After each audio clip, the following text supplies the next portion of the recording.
El Pozo de la Eternidad, capítulo 7. Sus captores se habían puesto muy nerviosos y, para Ronin, eso los convertía en una amenaza mayor. Tenía bastante que ver con la nueva extensión de bosque en la que acababan de entrar. Esta zona le transmitió una sensación diferente a la de las oscuras zonas que acababan de cruzar. Allí sus captores no parecían tanto los señores de la tierra como intrusos indeseables. El amanecer se aproximaba. Krasus, que parecía seguir inconsciente, y él habían sido atados y colocados rudamente a lomos de uno de los animales. Cada zancada de la enorme pantera amenazaba con romperle las costillas al mago, pero se obligó a no hacer ningún sonido o movimiento que revelara a los elfos nocturnos que estaba despierto. ¿Y qué importaba si lo sabían? Ya había intentado varias veces lanzar algún conjuro, pero los intentos solo le habían provocado un intenso dolor de cabeza. Le habían puesto al cuello un pequeño amuleto esmeralda, una cosa de aspecto sencillo que era la fuente de su frustración. Cada vez que trataba de concentrarse en sus conjuros, se le nublaban los pensamientos y le daban punzadas en las sienes. Ni siquiera podía sacudirse el amuleto. Los elfos nocturnos se lo habían atado bien. Krasus también llevaba uno, pero parecía que sus captores no tenían nada que temer de él. Ronin también se había dado cuenta de lo que había pasado cada vez que su antiguo mentor había intentado ayudar en la refriega. Krasus tenía incluso menos dominio sobre su poder que él, una idea preocupante. Este no es el sendero por el que vinimos, gruñó el líder de la cicatriz, al que el humano había oído llamar Barotén. Esto no es como debería ser. Pero hemos retrocedido exactamente sobre nuestros pasos, mi capitán, contestó uno de los otros. No había desvíos. ¿Te parecen los pináculos de Sinashari? ¿Eso que hay en el horizonte? Espetó Barotén. Yo no veo nada más que malditos árboles, Coltarius. Y hay algo en ellos que no me gusta, de algún modo. Incluso ojo avisor y conociendo el camino, hemos perdido el rumbo. ¿Deberíamos retroceder? ¿Desandar lo andado? Ronin no podía ver los rostros del capitán, pero sí imaginarse el gesto de frustración. No, no, todavía no. Pero aunque Barotén no estaba dispuesto a renunciar al sendero, el mago empezaba a preocuparse por lo mismo.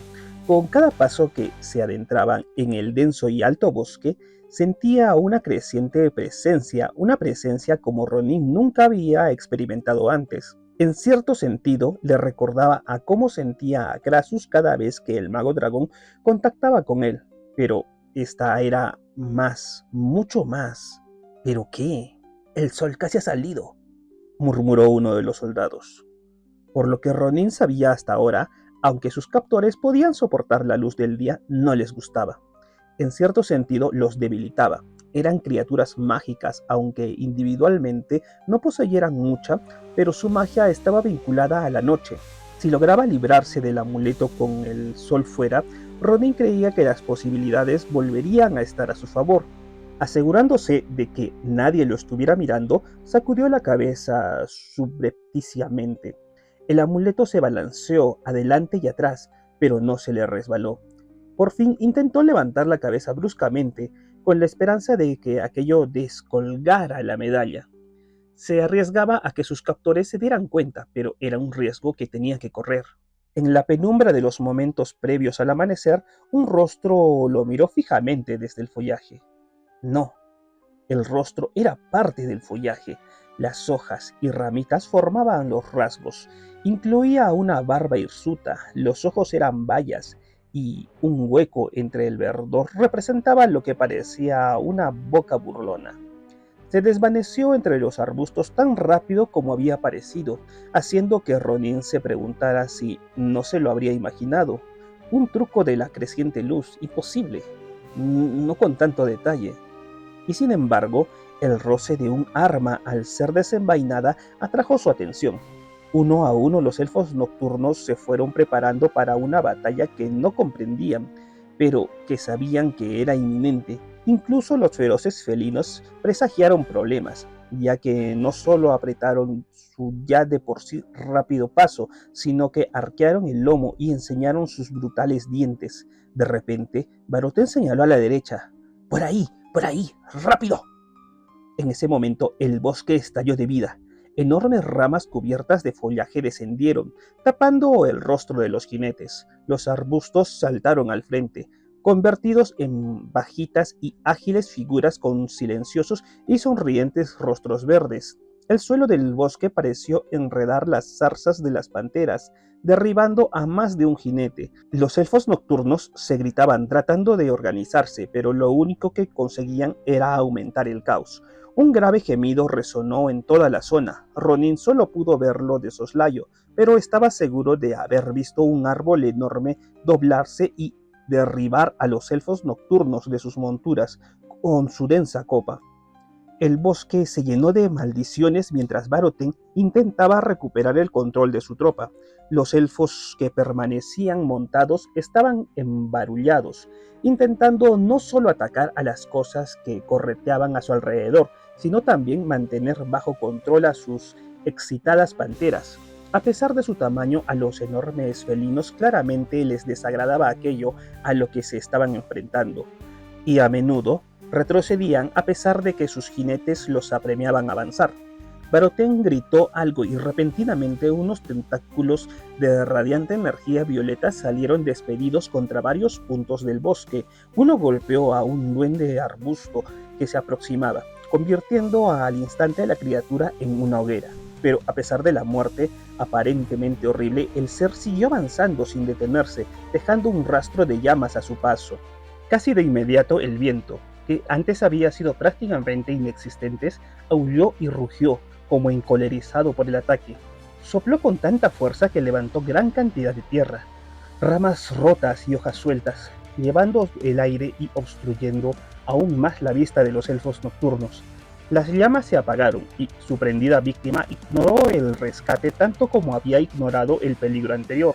Una enorme rama arrastrada por el viento derribó al elfo nocturno que había junto a Baroten.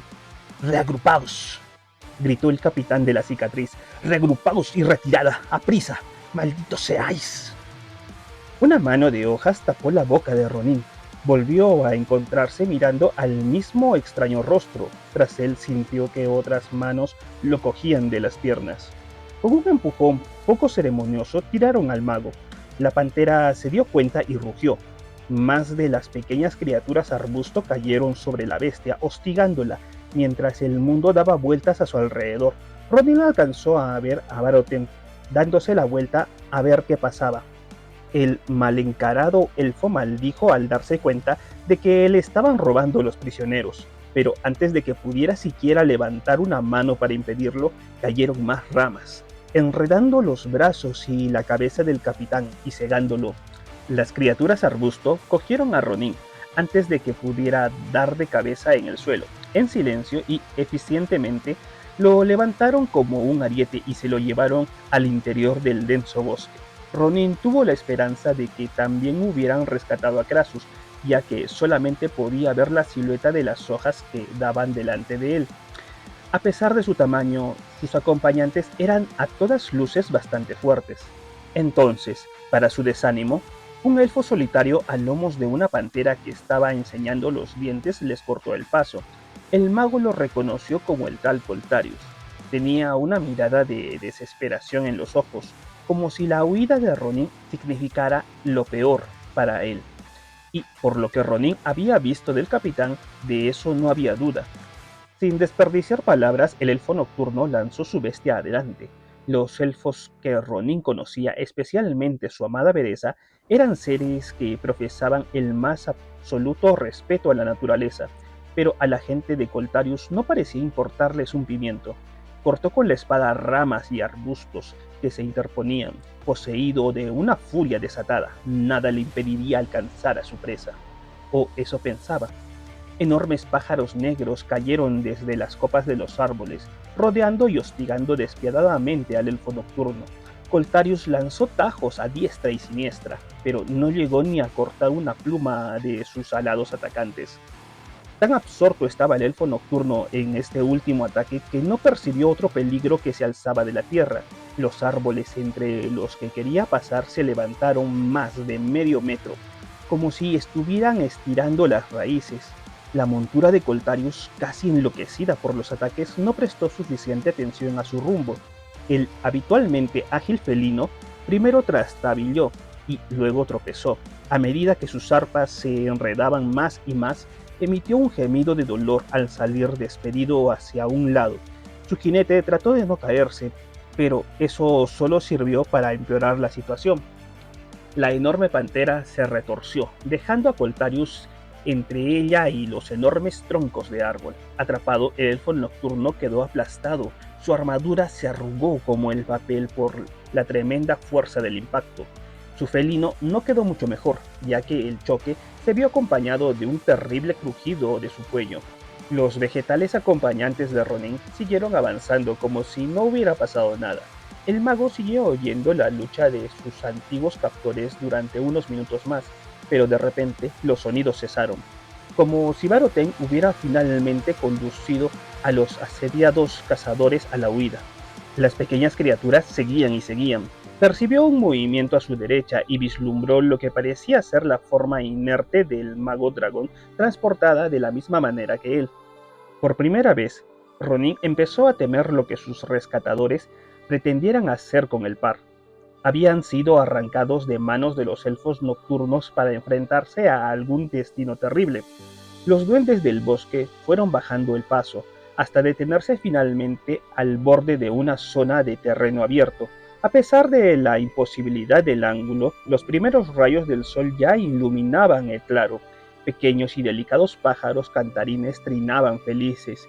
Miriadas de flores de cientos de colores florecían esplendorosas, y la alta hierba del interior se mecía suavemente, casi invitando a los recién llegados.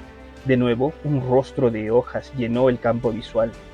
El agujero abierto de modo de sonrisa se agrandó y, para su sorpresa, Ronin vio que en su interior crecía una florecilla completamente blanca.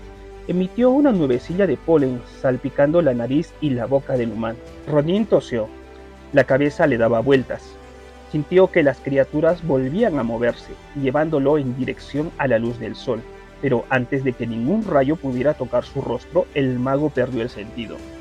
A pesar de que Ronin creía lo contrario, Krasus no había permanecido inconsciente la mayor parte del tiempo. Débil, sí, casi dispuesto a permitir que la oscuridad se apoderara de él, cierto, pero el mago dragón se había enfrentado a su debilidad tanto física como mentalmente, y si no había ganado, al menos tampoco había perdido. Krasus también había percibido que los vigilaban desde los árboles, pero inmediatamente se había dado cuenta de que se trataba de sirvientes del bosque. Con los sentidos aún más aguzados que los de su compañero humano, Krasus comprendía que los elfos nocturnos habían sido atraídos intencionadamente hasta aquel sitio. Algún poder quería algo de los seres de las armaduras y no hacía falta un salto de lógica para asumir que Ronin y él eran los premios en cuestión. Así que el mago dragón se había mantenido perfectamente inmóvil durante todo el caos. Se había obligado a no hacer nada cuando atacaron al grupo y las criaturas del bosque se los llevaron a Ronin y a él, de debajo de las mismas narices de los elfos. Krasus no había sentido malicia en sus rescatadores, pero eso no significaba que la pareja no pudiera sufrir daños más tarde. Había permanecido vigilante en secreto durante todo el trayecto por el bosque, con la esperanza de ser de más ayuda que la última vez. Pero al llegar al claro iluminado por el sol, había cometido un error de cálculo. El rostro había aparecido con demasiada rapidez, había soplado sobre él de forma demasiado inesperada, y al igual que Ronin, Krasus había quedado inconsciente. A diferencia de Ronin, solo había dormido unos minutos. De todas las cosas que podía haber visto al despertarse, lo que vio fue un pajarillo rojo posado en su rodilla. Aquella imagen tan amable sobresaltó tanto al dragón que dio un respingo, haciendo que la diminuta ave volara hasta las ramas que había arriba. Krasus examinó el contorno con grandes precauciones. Según todas las apariencias, Ronin y él estaban tumbados en medio de una arboleda mística, un área de inmensa magia, por lo menos tan antigua como los dragones, que allí el sol brillara tan intensamente y la hierba, flores y pájaros irradiaran tanta paz que no era ningún accidente. Allí estaba el santuario de un ser que Crassus debería haber conocido, pero del que no podía recordar lo más mínimo. Y ese era el problema del que no había hablado sinceramente con su compañero. Los recuerdos de Crassus estaban llenos de agujeros. Había reconocido a los elfos nocturnos como lo que eran, pero otras cosas, muchas de ellas mundanas, se habían desvanecido por completo. Cuando intentaba concentrarse en ellas, el mago dragón solo encontraba el vacío. Su mente estaba tan debilitada como su cuerpo. ¿Pero por qué? ¿Por qué había sufrido él mucho más que Ronin? Aunque fuera un mago humano de habilidad impresionante, Ronin seguía siendo un frágil mortal. Si alguien debería haber resultado molido y vapuleado por su enloquecido vuelo a través del tiempo y el espacio, debería haber sido el inferior de ambos viajeros. El mismo momento en el que lo pensó, Crassus se sintió culpable. Fuera cual fuera la razón para que Ronin hubiera aguantado mejor el viaje, Crassus se avergonzó por desear que hubiera sido al revés. Ronin había estado a punto de sacrificarse por su antiguo mentor en varias ocasiones. A pesar de su tremenda debilidad y del persistente dolor, se obligó a ponerse en pie. No vio señales de las criaturas que los habían traído allí. Posiblemente habían vuelto a ser una parte del bosque, ocupándose de sus necesidades hasta que su señor volviera a convocarlos. Crassus era muy consciente de que se trataba de los más humildes guardianes de la floresta. Los elfos nocturnos eran una amenaza de relativa poca importancia. Pero, ¿qué querría el poder que gobernaba allí de dos viajeros extraviados? Ronin seguía durmiendo profundamente y, a juzgar por su propia reacción al polen, Crassus esperaba que siguiera haciéndolo un buen rato. Sin ninguna amenaza evidente a la vista, se atrevió a dejar al humano dormido para investigar los límites de su libertad. Un denso campo de flores rodeaba la hierba a modo de vallado. Al parecer, la mitad de las flores apuntaban hacia adentro y la mitad hacia afuera. Crassus se acercó y hojeó las flores con desconfianza. Al acercarse a unos 30 centímetros, las flores se volvieron hacia él y se abrieron totalmente. El mago dragón retrocedió al instante y observó cómo las plantas recuperaban su aspecto normal. Un sencillo y blando muro de eficaces guardianes. Ronin y él estaban a salvo de los peligros del exterior y al mismo tiempo se impedía que le causaran problemas al bosque. En su estado actual, a Crassus ni se le pasaba por la cabeza saltar por encima de las flores. Además, sospechaba que al hacerlo solo desataría a otro centinela oculto, posiblemente no tan amable. Solo le quedaba un recurso. Para conservar mejor las fuerzas, se sentó con las piernas cruzadas. Luego respiró hondo. Recorrió la arboleda con la mirada una última vez y le habló al aire. Me gustaría hablar contigo.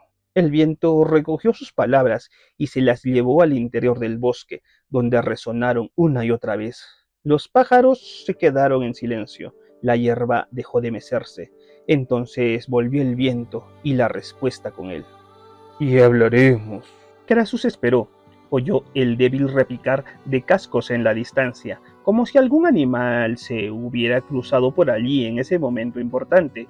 Frunció el ceño a medida que el repicar se iba acercando y entonces percibió una silueta envuelta en sombras que venía por el bosque, un jinete cornudo sobre alguna montura monstruosa. Pero entonces, cuando se acercó hasta los guardianes florales y la siempre brillante luz del sol le dio de lleno, el dragón, en forma mortal, solo pudo quedarse boquiabierto como un simple niño humano ante la imponente imagen. Te conozco, empezó a decir Crassus, te conozco. Pero el nombre, igual que tantos recuerdos, lo eludía. Ni siquiera podía decir con seguridad si se había encontrado antes con este ser mítico y, sin duda, aquello decía bastante de los agujeros en su memoria.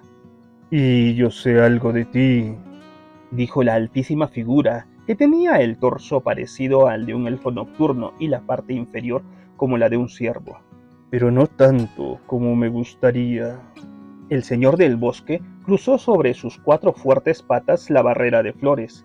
que se apartó como harían unos sabuesos leales con su amo. Algunas flores y brotes de hierba incluso le acariciaron las patas, dulce y cariñosamente. «Yo soy Cenarius», le dijo a la escuálida figura que estaba sentada ante él. «Este es mi reino». ¿Cenarius? ¿Cenarius? Las connotaciones legendarias fluyeron por la desgarrada mente de Crassus. Unas cuantas dieron su fruto, pero la mayoría se perdió en la nada. Cenarius, de él hablaban los elfos y otros habitantes del bosque, no un dios, pero casi un semidios, tan poderoso a su manera como los grandes aspectos. Pero había más, mucho más. Pero por mucho que lo intentaba, el mago dragón no lograba recordarlo. Sus esfuerzos tuvieron que hacerse evidentes en su rostro, ya que la expresión taciturna de Cenarius se volvió más amable. «No te encuentras bien, viajero. Quizá deberías descansar más». «No». Crassus se obligó a levantarse, irguiéndose y sacando pecho ante el semidios. «No, me gustaría hablar ahora, como prefieras». La astada deidad inclinó a un lado la barbuda cabeza, mientras estudiaba a su huésped. «Eres más de lo que aparentas, viajero. Veo detalles de elfo nocturno, pero también siento más, mucho más. Casi me recuerdas. Ah, pero no, no es posible». La enorme figura señaló a Ronin. «Y él es diferente de cualquier criatura que pueda encontrarse dentro o fuera de mis dominios. Venimos de muy lejos y, francamente, estamos perdidos. No sabemos dónde estamos». Para sorpresa del mago, esto provocó una atronadora risa del semidios. La risa de Cenarius hizo que más flores florecieran. Trajo el canto de los pájaros a las ramas que rodeaban al trío y puso en movimiento una suave brisa de primavera que tocó la mejilla de Crassus como una amante. «Entonces, sí que sois de muy lejos. ¿Dónde si no podríais estar ambos, amigo mío? ¿Dónde si no en Kalindor?» Kalindor. Al menos eso tenía sentido. ¿Dónde si no habría tal cantidad de elfos nocturnos? Pero saber dónde habían sido depositados Ronin y él respondía a pocas preguntas. «Eso sospechaba, mi señor. Pero sentí un cambio preocupante en el mundo», lo interrumpió Cenarius. «Un desequilibrio, una alteración. Busqué en secreto su origen y su ubicación, y aunque no encontré todo lo que buscaba, fui conducido hasta vosotros dos». Pasó junto a Crassus para examinar de nuevo al durmiente Ronin. «Dos viajeros provenientes de ninguna parte, dos almas perdidas provenientes de la nada. Ambos sois enigmas para mí. Preferiría que no hubierais aparecido. Y sin embargo, nos salvaste del cautiverio». El señor del bosque emitió un resoplido digno del ciervo más poderoso. «Los elfos nocturnos se vuelven cada vez más arrogantes. Toman lo que no les pertenece y entran donde no son bien recibidos. Creen que todo cae bajo su dominio, aunque no fueron ellos los que entraron en mi reino por propia voluntad. Decidí obligarles a hacerlo para darles una lección de humildad y buenos modales». Sonrió lúgubremente. «Eso, y ellos se encargaron de traerme lo que yo quería directamente aquí». Crassus sintió que se le doblaban las piernas. El esfuerzo de seguir en pie estaba resultando monumental. Decidido, se mantuvo firme. Ellos también parecían advertidos de nuestra repentina llegada. «Sinasari no carece de habilidades. Después de todo, desde ella se domina el mismísimo pozo». El mago dragón se estremeció, pero esta vez no por la debilidad. En su última afirmación, Cenarius había pronunciado dos palabras que llegaron de miedo al corazón de Crassus. «¿Sí? ¿Sinasari?» «Sí, mortal, la capital del dominio de los elfos nocturnos, situada en la misma orilla del Pozo de la Eternidad». ¿Es que ni siquiera sabes eso? Ignorando la debilidad que demostraría ante el semidios, Krasus cayó al suelo, se sentó en la hierba y trató de digerir la enormidad de la situación. Sinasari, el pozo de la eternidad, conocía ambos sitios, incluso con lo agujerada que estaba su memoria, algunas cosas eran de una notoriedad tan legendaria que hubiera hecho falta la completa erradicación de su mente para que Krasus las hubiera olvidado.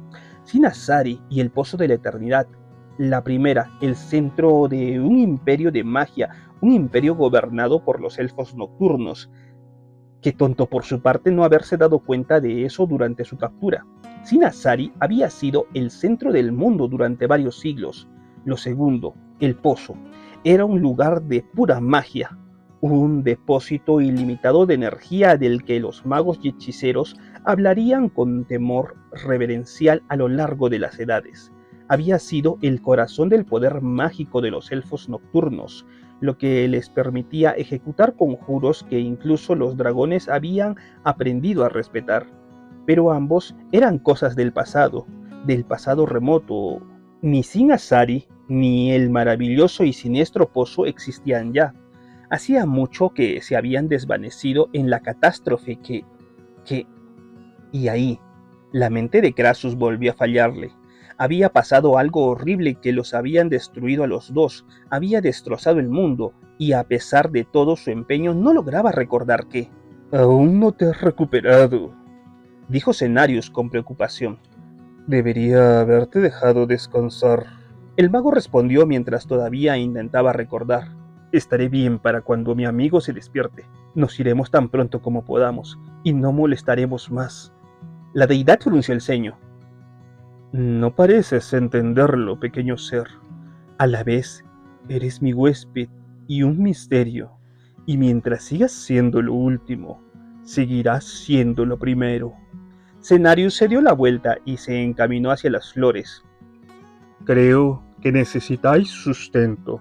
Pronto se os proveerá. Descansad bien entre tanto. Cenarius no esperó una protesta ni Krasus se molestó en efectuarla. Cuando un ser como el señor del bosque insistía en que se quedaran, Krasus comprendía que era imposible discutir. Ronin y él serían huéspedes tanto tiempo como deseara Cenarius, lo que con un semidios podía significar el resto de sus vidas. Con todo, aquello no preocupaba a Krasus tanto como la idea de que quizás esas vidas fueran bastante cortas. Tanto Sinasari como el Pozo de la Eternidad habían sido destruidos en alguna monstruosa catástrofe, y cuando más pensaba en ello el mago dragón, más creía que la hora de esa catástrofe se acercaba rápidamente. Te aviso, mi querido consejero, adoro las sorpresas, pero espero que esta sea muy, muy deliciosa. Sabius sonrió mientras conducía a la reina de la mano a la cámara en la que trabajaban los nobles. Había acudido a ella con tan buen talante como había podido reunir, pidiéndole cortésmente que se uniera a él para contemplar lo que sus hechiceros habían logrado. El consejero sabía que Ashara esperaba algo milagroso y que no quedaría defraudada, aunque no fuera lo que la gobernante de los elfos nocturnos tenía en mente. Los guardias se arrodillaron al verlos entrar. Aunque su expresión era la misma de siempre, ellos, al igual que sabios, habían sido tocados.